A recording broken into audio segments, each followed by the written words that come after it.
Juan, good afternoon to you. If you could just start us off easily with your thoughts tomorrow on a good matchup at home against North Carolina. Yeah, I think it's a big game for us. I think we felt we've been gone for too long.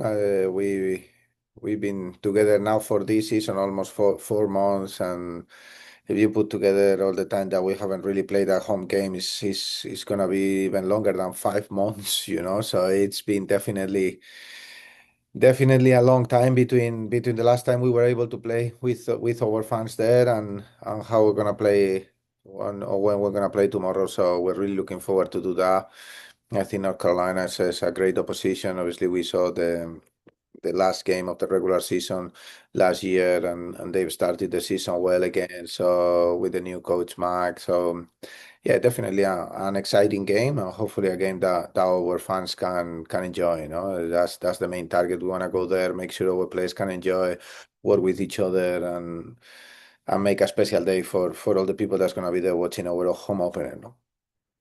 Thanks, Juan. Anthony, go ahead. Hey, Coach. First off, congratulations on your win last week. Thank you. I do know it was difficult. The elements were playing a factor with the wind, and we know that that happens around our part of the world this time of the year. Knowing that tomorrow the elements are also going to play a factor, what are some of the things that you tell your team to prepare them for how they play their game in the type of weather? Yeah, last week it was honestly it was a very difficult game to play. I think Boston brings something a bit different to what most of the NWSL teams bring with the way they defend, and the conditions was extremely tough. You know, I think the wind is very weird because I feel like the stadium is fantastic, and I already highlighted Boston and how the experience was amazing. All those fans, but I don't know if it's through that big hole the stadium has. It kind of the wind goes in there and it keeps twisting, and it was super difficult to play, and the players adapted really well, and I think our players have shown that throughout the last year. No, I think our pitch is traditionally being the best in the league. Then there was a period last year where it wasn't, and I think our players adapted to that. And we have played for the last 5 months without being, like almost everyone wanted us to lose in every game that we've almost played, and having our fans on our side giving us that push. Hopefully tomorrow is also part of the element that really push us. No, so we want to always try to look at the glass half full and look at how those elements can be played in our advantage. No. Thank you, Anthony. Next we'll go to Michael. Hey, coach, obviously the expectations will continue to rise, especially after, winning your ring last season. Could you share some things that, you do with the players just to ensure that everyone remains level-headed going into the opener? Yeah, for us is that we want to make sure that we are consistent. No, there are certain things that we spoke with the players, and we did some work behind the scenes to make sure that we don't only look at the score or how we felt the result was, by specific things within the game that we want to be better this year, and how we can, if we are able to do those things in games, then most times that don't, the result was positive. So we've always been very focused on processes, and we're really trying to push that side of things to make sure that we are able to control games, to dominate games, and to win games while we play in our structure fluidity style with the players enjoying, and the people that come to watch us enjoying it. Thank you, Michael. Next we'll go to Sean. Good afternoon, Coach. During the preseason, obviously you had the opportunity to get a closer look at Jordan Dudley and see what she's capable of doing. You made the decision to bring her on as a substitute in the second half. You mentioned the conditions in the match, and also just any rookie making their debut, it might be a difficult challenge. What mental attributes showed you that she was ready for that jump, and what do you expect from her going forward?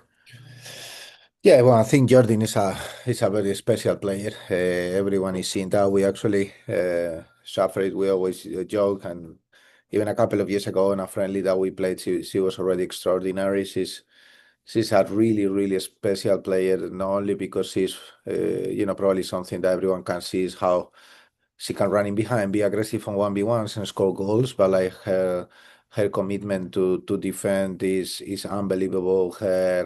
Her final pass is something very special. She has a very good vision for the game. She's very good at hold up plays. Really a very complete player. And I think probably the mental attribute that I saw last week, it was that level, no, staying calm when things can be a little bit challenging. Obviously, the other thing got a few, booking for repeated fouls on the same player, and sometimes when you're young, you can end up reacting to something or doing something that maybe could cost you. And I think for her to be able to stay calm, to stay composed, to be able to play her game, she even obviously didn't really touch the ball, but I think her involvement on the goal, it was key. If she doesn't make that run and probably goes for that ball, probably the Boston player doesn't really get that clearance there. So she was very important on all those aspects, and I think that is going to be someone that our players are already enjoying playing with them. Our fans are going to really enjoy watching her play, and I think everyone in the US will enjoy the career of Jordan Dudley. That's for sure. Thank you, Sean. Juan, I'll throw one out to you. In the meantime, on a lighter note, tomorrow we're gonna celebrate our 2025 NWSL Championship first with banner, and then the ring ceremony after the game. Just on a lighter note, how much are you looking forward to celebrating the team's accomplishments once again from last year in front of all of our fans in our home stadium? Yeah, very special moment. Very special moment.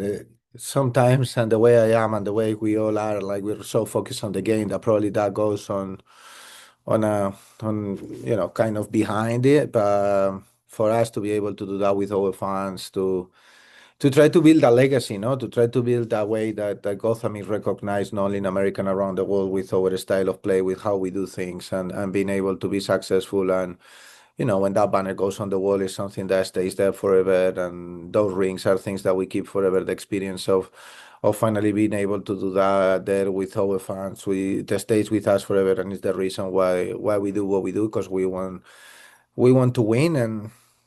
And as I always say, no, when the referee blows that whistle and you become a champion, there is a lot of things that happen. But sometimes when you are like so far away from our fans, it's difficult. No, it's difficult to enjoy.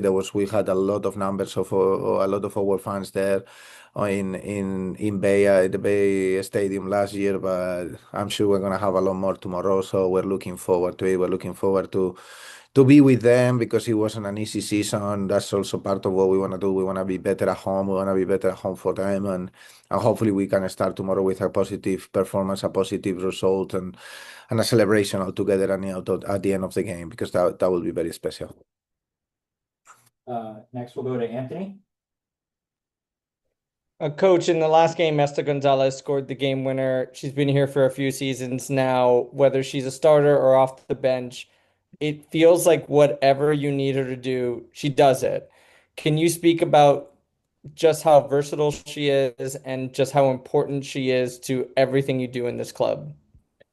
Yeah, I think Esther is a very special person and a very special player. I think now throughout her career, or the period of her career here at Gotham, I think obviously goals is something that she brings, but then she also brings, I think the other day, almost she had as a forward almost 100% of pass completion. Like it is unbelievable how intelligent of a player she is, how much of a team player she is, working extremely hard for her teammates to make sure that we can achieve what we want to achieve. And we know that if the ball lands in a position where it can be a score and is her, the chances is that it's going on the back of the net. So, yeah, we're especially happy to have her back. Obviously, we miss her in the FIFA competition. We were very supportive, and everyone is of her in the new role as a mom with her son, with her partner, and I think it's we can see a new dimension of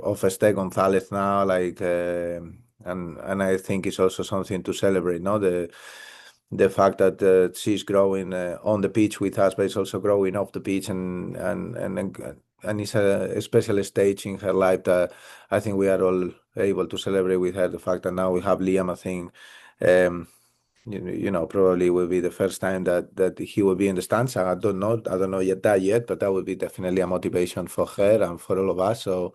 So we are really looking forward for her to be able to have a great game, to have a great season, and to keep achieving her targets, because it's really someone that when she achieves something, the whole team gets really happy for it, whatever that is, and that goes for her and a lot of and all her teammates. So that's probably one of the things I'm the most proud of this group of players, is how much they care and celebrate each other. No?